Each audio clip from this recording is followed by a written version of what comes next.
intaa ka bacdi maanta waxaan iskugu nimanay in hawlo qabsoomay oo iyo rajooyin rumoobay oo hirgalkooga uu garwadeen ka ahaa wasiirka hawlaha guud iyo guriyeynta mudane cali maxamed xasan mahadnaqeegii iyo halkaas sidii looga sii dhaqaaqi lahaa baan u fadhinaa wasiir cali mareexaan muddo hadda 7 sano laga joogo dadaal soo bilaabmay oo ay dhalinyaro ka waday gobolka Awdal magaalo madaxdiisa Boorama oo ku aadanayd kobcinta akhriska qoraalka iyo in la helo madal laga jiheeyo oo laga koriyo maskaxda dhalinyarada deegaanka joogta lagana soo saaro hogaamiyayaasha bari hirgelinteedu 7 sano soo socotay may suuro gelin laakiin ilaahay idankii iyo sida hagarleeyada leh wasiirka hawlaha guud ugu hawl galay ayay ku rumowday riyadaasi hadda waxaan u soconaa gobol ahaan gobolka Awdal gaar ahaan Boorama ururka akaademiga horumarinta cilmiga aqliga marka magaceega la soo gaabiyo Adco Academy laba qodob ayaan xagan ugu imanay wasiirka wasaaradda hawlaha guud iyo guriyeynta iyo guud ahaan wasaaradii oo dhan oo hadda garbahayga fadhida wasiir ku-xigeenkii iyo agaasimihii guud iyo agaasimihii dhulka intaba waxaan si guud ugu mahadnaqaynaa garab jooga iyo heelka ay u noqdeen muddo 7 sano dhalinyarta gobolka gaar ahaan Adco u halgamaysay inay gobolka aqoonta u yeesho goob wax akhris goobta wax akhris mahadnaqeygii ayaan wasiirka ugu talagalnay inaan shahaado sharaf guddoonsiino wasiirku ma aha inuu dhagax dhigo laakiin 2 sano hadda Boorababka Library waxay ku sii jirtaa kiro hool weyn oo 2 sano maxaan ku dhahaa ayuu bixiyay wixii ku baxay kharashaad kiradii qofkii haynay iyo leydkiiba kamidaysannahay inaan u mahadnaqno wasiirkeenu sida uu dhalinyarada u gacan qabto anigu waxaan hadda wakiil ka ahay gobolka Togdheer gaar ahaan ururka la yiraahdo Halkaraan Readers Club oo jiray hadda muddo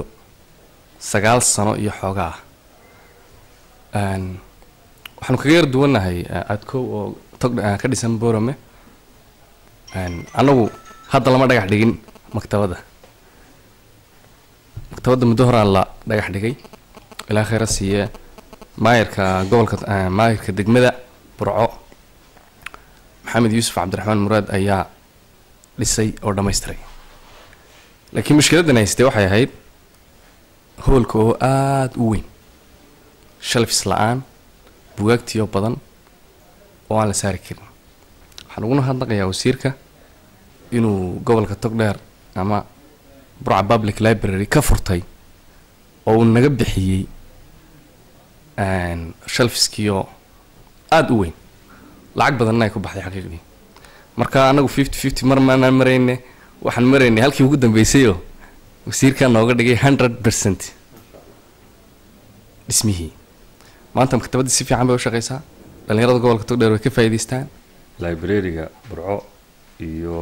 Boorame oo Adco Academy Boorama oo hawlo badan haysa laakiin library-gi iyo xarunta akhriska Boorama mas'uuliyadeeda iyo